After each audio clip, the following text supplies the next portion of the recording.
नमस्कार। हमारे साथ हैं महली सरकारी जी, जिनको आप अच्छी तरह से जानते हैं। अब तो इंडिया में इनको सब जानते हैं लगभग। इनका अपना एक महली सरकारी चैनल भी है और ये ट्विटर स्पेसेस पे भी छाई रहती है। महली जी फॉर्मर मिस पाकिस्तान है और साथ में एक women's right activist, social rights activist हैं। कनाडा में रहती हैं और पाकिस्तान में इनकी पढ़ाई हुई है, फिर उसके बाद ये कनाडा पहुंची। दोनों कंट्रीज को जानती है, दोनों कंट्रीज के स्टार्क डिफरेंसेस को जानती है, वहां से एक्टिविज्म इसीलिए कर रहे हैं। महली जी, बहुत बहुत स्वागत है आपका मेरे शो में। महली जी, पहली चीज, एक स्टेटमेंट सामने आया है हमारे, जो कि टीएलपी, तहरीक लब्बैक पाकिस्तान के एक मौलवी, यानी कि जिनका नाम है मोहम्मद नईम चट्टा कादरी, उन साहब ने दिया है और उन्होंने ये बोला कि कोई भी अहमदी, प्रेग्नेंट अहमदी लेडी मिले तो उसको मार दो, ताकि और अहमदी पैदा ना हो। अब ये एक रिलीजियस प्रॉब्लम तो है ही है, हम रिलीजियस एस्पेक्ट पे भी डिस्कस करेंगे, लेकिन उससे पहले ये एक पॉलिटिकल प्रॉब्लम ज्यादा है। इस टीएलपी को ही तो आशीर्वाद है, पेट्रोनेज है, चाहे वो जरदारीज हो, चाहे वो नवाज शरीफ या शहबाज शरीफ हो, चाहे वो इमरान खान हो, सबकी पेट्रोनेज है। अगर पेट्रोनेज दे के रखेंगे और वो ऐसी जहरीली बात करेंगे तो पाकिस्तान किस रास्ते जाएगा? नहीं, आप सही कह रहे हैं। और ये टीएलपी क्या आपको पता है वो जो क्या नाम थे जिनकी टांग नहीं होती थी, सॉरी, वो मर गए, उसका नाम मुझे याद नहीं आ रहा। पता नहीं क्या नाम रिजवी। था हाँ, जो रिजवी साहब जो थे, तो वो भी हम्म। तो ऐसी ही बात करते रहते थे ना। जितना भी आप कह लें कि रिलीजन को इन्वॉल्व नहीं किया जाता है, religion is use as a tool, और इन लोगों को एज अ टूल ही बना के रखा जाता है। आप देखें, जमात इस्लामी जो थी उसको पहले रखा हुआ था, अब ये टीएलपी जब से आई है तो इसको भी ये लोग अपने उस पर यूज करते हैं। लास्ट ईयर जब इन्होंने काफी शोर मचाया था, ये लोग बाहर आ गए थे, तो जब इन पे क्रैकडाउन करने की कोशिश की थी वहां पर और इनको पकड़ पकड़ के मारा भी था, मगर इनकी पावर इतनी है कि 2 दिन के अंदर गवर्नमेंट बैठ गई थी इनके साथ मुआहदा करने के लिए, और उनको जो है साद रिजवी को भी पकड़ के अंदर कर दिया था, फिर बाहर निकाल दिया। सो इन लोगों की जो पॉपुलैरिटी है, इन लोगों के नंबर्स बढ़ रहे हैं, और इनको शय देने वाले हमारी जो आपको पता है वो एस्टेब्लिशमेंट ही है। They want to keep them as the Trojan horse, कि जब भी कोई चीज अनस्टेबल करवानी है उनको फौरन बाहर फेंक छोड़ दो, ये आके आ जाते हैं। और क्या कहेंगे इनके स्टेटमेंट्स के बारे में? ये वो लोग हैं जो मेरे ख्याल से, आई मीन सॉरी टू से, तीसरी ग्रेड भी इन्होंने पास नहीं की होगी, स्कूल कभी गए ही नहीं है। इनसे पूछ लो कि भैया आपको पढ़ना लिखना भी आता है कि नहीं आता है, बैठ जाते हैं मंबर पे और वहां पर बैठ के बकवास करना शुरू हो जाते हैं। और इनको लोग सपोर्ट भी करते हैं, और सिर्फ वही पाकिस्तान वाले नहीं, यहाँ बैठ के लोग सपोर्ट कर रहे होते हैं। तो मेरी तो ये समझ नहीं आता कि अगर यहाँ पे बैठ के कोई पादरी या कोई पास्टर बैठ के बोल दे कि भाई जितने मुसलमान की औरतें हैं यहाँ प्रेग्नेंट उन सबको मार दो, तो इन लोगों ने तो पूरी दुनिया को सर पे उठा लेना है। या इंडिया में अगर कोई ऐसी बात करते हैं तो कितना इन लोगों ने उधम मचा लेनी है। मगर अपने मुल्क में बैठ के इतनी गलीज गलीज बातें करना, और ये ह्यूमन राइट्स के खिलाफ है, चाहे अहमदी हो चाहे वो कोई भी हो। How can you talk this kind of things? यहाँ पर आप बोलेंगे आपको उठाकर पुलिस ले जाती है हेट स्पीच के अंदर। मगर पाकिस्तान ऐसा मुल्क है, ना कोई लॉ है ना, it's like a wild wild west. जिसकी लाठी उसकी भैंस, आपके पास पैसा है, contact, you get away with anything. Right. अच्छा, ये जिस तरीके की हेट्रेड फैलाई जा रही है, क्या आपको दिख रहा है यूरोप में भी ऐसे, ये जो माइग्रेंट्स हैं, अभी मोर रिसेंट माइग्रेंट्स, ये कुछ इस तरीके की आइडियोलॉजी यूरोप में या अमेरिका में या कनाडा में लेके पहुंचे हैं, जिस तरीके रेडिकलाइजेशन ये लोग कर रहे हैं? आई थिंक वैसे मैं इतना कनाडा में तो मैं, आई एम सॉरी टू से, मैं बिल्कुल ही दूर रहती हूँ इन लोगों से, तो I don't go and mix around in them. जब मैं करती थी, आइडियोलॉजीज के होंगे लोग, मुझे मुंह पे तो कोई नहीं बोलता था। दे नो कि मेरे मुंह पे बोला तो मैं तो फॉरेन को जवाब देती। मगर जो नए माइग्रेंट्स जो आए ना, जिनको आपने वॉर टॉर्न कंट्रीज में से उठाकर यहाँ पर लेकर आ गए, या वो ऐसे लोग जो जब इमिग्रेशन और ये रेफ्यूजीज के लिए गेट्स खोले थे, तो उसमें बहुत सारे ऐसे लोग भी आ गए थे that didn't really need refuge. तो आप यहाँ आते हैं ना, तो आपको यहाँ पर अगर इमिग्रेट करके आते हैं तो यहाँ पर आपको असिमिलेट करने में टाइम लगता है। कोई भी हो, चाहे इंडिया से आ रहा हो कोई, एक माहौल डिफरेंट होता है आपका, उसके अंदर घुल मिलना, इट टेक्स टाइम। हमें भी टाइम लगा था। मगर ये एक ऐसी आइडियोलॉजी है कि इसमें बहुत सारे लोग अब आ रहे हैं, दे कैन नॉट, उनकी आइडियोलॉजी वही है। और ये अहमदियों से नफरत तो है यहाँ पर भी। उसकी एग्जाम्पल मैं बताती हूँ। लास्ट ईयर यहाँ पर एक पाकिस्तानी फैमिली के ऊपर किसी गोरे ने गाड़ी चढ़ा दी, राइट? तो सबने वो इस्लामोफोबिया, हेट क्राइम, ये वो बड़े मुसलमानों ने बात की। 2 दिन बाद पता चलता है वो फैमिली अहमदिया थी। बस सारी चीजें वापस, कोई नहीं निकला फिर उनके लिए बाहर। क्यों? ये डिफरेंस यहाँ पे भी इन लोगों ने करा हुआ है। और मगर फिर अहमदियों को भी देखे ना, तो वो भी यहाँ आ जाते हैं, परसिक्यूट होके वो यहाँ आ रहे होते हैं, मगर वो भी अपनी आइडियोलॉजी पर दूसरों के बारे में, काफिरों के बारे में वही सोच रहे होते हैं। तो इट्स लाइक कि आप अपने पे जुल्म नहीं होना देखना चाहते हो, अपने लिए आप वो करना चाहते हो, मगर दूसरों के लिए आप वही हेट रख रहे हो। You have to be equal on all grounds. तो अगर आप कह रहे हैं कि मैं ये चीज यहाँ पर है, ऑफ कोर्स होती है यहाँ पर लोगों की। यहाँ पे मैंने एक दफा एक मौलाना साहब को पकड़ लिया, तो मस्जिद में थे वो, पता नहीं स्पीकर पे बैठ के ज्यूस को गालियां दे रहे थे, उनको उठा के फिर अंदर हेट स्पीच में उनको उठा के अंदर डाला।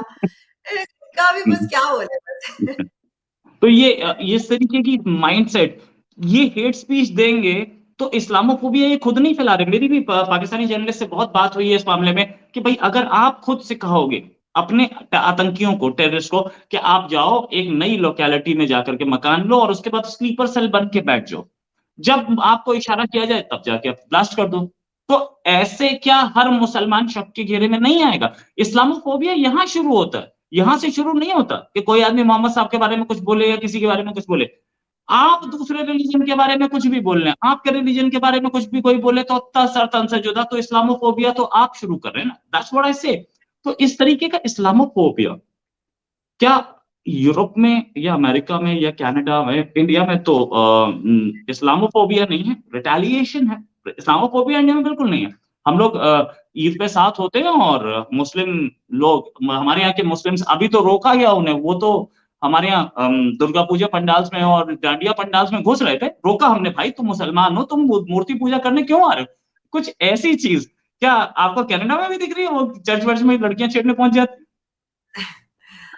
वो चर्चेस तो यहाँ पे इतने कम है। मैं जहाँ रहती हूँ यहाँ पर एक पता नहीं कौन सी सदी का एक चर्च है, छोटा सा। वो भी मैं जब ड्राइव करती हूँ कोई नहीं दिखता वहां पर, बस एक ही चर्च है इतने बड़े एरिया में। द थिंग इज, पहली बात तो ये कि जब भी आप इस्लामोफोबिया बोलते हैं ना, इसका Islamophobia term is wrong. Muslim phobia हो सकता है, right? इस्लाम से आपका डर वाजिब है। फोबिया इरैशनल फियर होता है कि यानी खामखाई का डर है, आपको स्पाइडर से डर लग रहा है, आपको ऊपर ऊंचाई से डर लगता है, तो ये इरैशनल फियर्स होते हैं। मगर इस्लाम का रैशनल फियर है। मुझे रैशनल फियर है कि कोई अगर मैंने ब्लास्फेमी की है या मैंने इस्लाम छोड़ दिया है तो मुझे आके मार सकता है। कोई कोई गे है, लेस्बियन है, तो उसको डर है क्योंकि उसको मार दिया जाएगा, राइट, अंडर इस्लाम। हाँ, Muslim phobia can be another thing कि हाँ, लोगों को मुस्लिम फोबिया हो सकता है। People are becoming more aware. पहले ये था कि पहले लोगों को पता नहीं था कि इस्लाम क्या है क्या नहीं है। गोरों में मैंने देखा है, जब मैं 2017 में मैंने इन चीजों में एंटर किया था, तो गोरे मुझे बताते थे सारी चीजें, तकिया क्या होता है और जिहाद क्या है, एंड ऑल दिस, आयशा की age and all that stuff. मैंने गोरों से सीखा था पहले, तो उनको पता है कि हो क्या रहा है। पीपल आर बिकमिंग बायस। मैं देखती नहीं हूँ ऑन द सरफेस, तो नहीं दिखता है ऐसा, मगर लोगों के अंदर वो हेट्रेड और वो रिजेंटमेंट जो है ना, हेट्रेड तो नहीं होगी, वो रिजेंटमेंट पैदा हो गई है। अब मैं आपको एक एग्जांपल देती हूँ। मेरे पीछे ही ना एक नेबर है, तो उसे मैं रात को बाहर थी, 8 बजे का टाइम था। वो बड़ा ड्रंक होके किसी से बात कर रहा था। वो अपने फ्रेंड को बता रहा था कि he was on the phone, और फोन पे कोई ड्राइवर था ट्रक का, और वो पाकिस्तानी था, राइट। तो वो उसको बोल रहा था एफ पाकी इस तरह करके ना। तो वो कहना कि मेरी बीवी कह रही थी तुम रेसिस्ट हो रहे हो। तो मैं एक चीज तो बता रही हूँ, नहीं नहीं, मैं कहाँ रेसिस्ट हूँ, मेरे तो ब्लैक दोस्त भी हैं ये वो, मगर लोगों के अंदर वो रिजेंटमेंट पैदा हो रही है। और आई फेल्ट अनकंफर्टेबल क्योंकि मैं उसके बिल्कुल ही पीछे रहती हूँ। मैं भाई, मैं भी पाकिस्तान से हूँ, maybe I don't look like it, मगर नेक्स्ट थिंग तुम्हारे बच्चे सीख रहे हैं, फिर वही चीज स्कूल में जाके तुम बोलोगे, इट्स नॉट गुड। मगर मैं आपको ये बता दूं कि मुझे मैं 25 साल से यहाँ पर हूँ, मुझे रेसिज्म इतना कभी नहीं दिखा। इन द लास्ट, जब से ये ट्रूडो आया है, जब से ये डिविजन क्रिएट किया गया है ना, तो लोग अब बोलते हैं, और उसमें फिर हम भी लपेटे में आते हैं। That's why we keep saying over and over again कि भाई, आपको यहाँ आने दिया है, आप क्यों गंद करते हो? क्योंकि जब अगर ये लोग स्टार्ट भी होते हैं ना, गोरे यहाँ पर रेसिस्ट होना, तो वो सिर्फ इनके ऊपर नहीं होंगे, फिर मेरे ऊपर भी होंगे। Then it goes by the colour of my skin, क्योंकि वो समझेंगे ये भी वैसी है। सो इट्स मैं इतना इस्लामाफोबिया तो मैं यहाँ नहीं देख रही हूँ, मगर हाँ, people are now more careful, अपने आप को वो दूर रखते हैं, स्पेशली जहाँ मैं हूँ। अब डाउनटाउन में आप चले जाएं तो इट्स डिफरेंट स्टोरी। वहां तो आपको मिक्स कल्चर दिखता है। अभी मैंने देखा था एक चंद फोटोग्राफर्स हैं पाकिस्तान के, वो यहाँ पर जो इंडियन इवेंट्स हुए हैं, आपकी नवरात्रि जो चल रहा था उसमें गए हैं वहां पर। तो not everyone is like this, मगर वो कट्टर दिमाग जो वैसी सोच है ना, वो लोग हैं यहाँ, एंड दे आर हियर। वो चाहे चुप हो, मगर इनकी महफिलों में ये बातें होती हैं। इट्स नॉट कि इनके अंदर से वो आप हेट निकाल सकते हैं। फिर बस वही बात, दूसरी तरफ से भी हेट आएगी, हेट इज नॉट गुड। ऐसी बातें इंडिया में भी बहुत सारे लोग बोलते हैं कि ऐसी बातें होती हैं मुस्लिम एनक्लेव्स में या मुस्लिम मीटिंग्स में। मैंने कभी नहीं सुनी, मैं कभी गया भी नहीं, सच बात तो ये मैं कभी गया भी नहीं। और मैं ये मानता हूं कि इंडिया में बाय एंड लार्ज ज्यादातर मुस्लिम्स जो हैं वो सिर्फ इस चीज में लगे होते हैं कि कैसे अपने बच्चे पाल लें, उनको पढ़ा लिखा दे, उनका इस सबसे कोई मतलब नहीं होता। पता है, कुछ ऐसे हैं जो कि बहुत ही ज्यादा फैनेटिक होके और वो कट्टरवाद फैला रहे हैं। और यही चीज कहीं यूरोप में हमें दिख रही है या अमेरिका में, कनाडा में हमें दिख रही है। तभी तो वो एक मोहम्मद साहब के कार्टून पे एक आदमी, एक टीचर का को बेहेड कर दिया गया। और हम्म। उस बिहेडिंग पे पाकिस्तान ने उस इशू को अपने कंट्री ला करके पता नहीं कितने लोग सड़कों पे मरवा दिए। भाई, किसी एक कंट्री की प्रॉब्लम आप अपनी कंट्री में ले आए, और ये इस तरीके की चीजें, क्या ये इस्लामोफोबिया को, अगेन वही आप बोलो मुस्लिम फोबिया या इस्लामोफोबिया, उसको लीड नहीं करती है कि भाई एक कंट्री की प्रॉब्लम आप अपने कंट्री में ले आए, वहां पे सड़कों पे 8 पुलिस वाले मारे गए, और पुलिस वाले जो मारे गए वो भी शहीद हैं, जिन्होंने मारे वो भी शहीद हैं, सब तो शहीद ही हैं। यहाँ मुझे ये नहीं समझ में आता, सलमान तासीर वो भी शहीद है क्योंकि गवर्नर था, उसको मारने वाला वो भी शहीद है। और आजकल तो कुछ जर्नलिस्ट और नई लैंग्वेज बोलते हैं कि आपको किसने बोला सलमान तासीर शहीद है? सलमान तासीर ने क्या किया था? जिसने मारा वो ज्यादा बड़ा शहीद है। अरे यार, ज्यादा बड़ा छोटा बढ़िया क्या होता है? अगर आपके कंट्री के लिए कुछ किया होगा तभी तो उसे गवर्नर बनाया होगा। He must be having some achievement, या आप उसी को ड्राइवर को ही बना देते गवर्नर। तो इस तरीके के हर आदमी को शहीद का टैग देने से क्या लग रहा है कि इमेज बद से बदतर होती जा रही है पाकिस्तान की।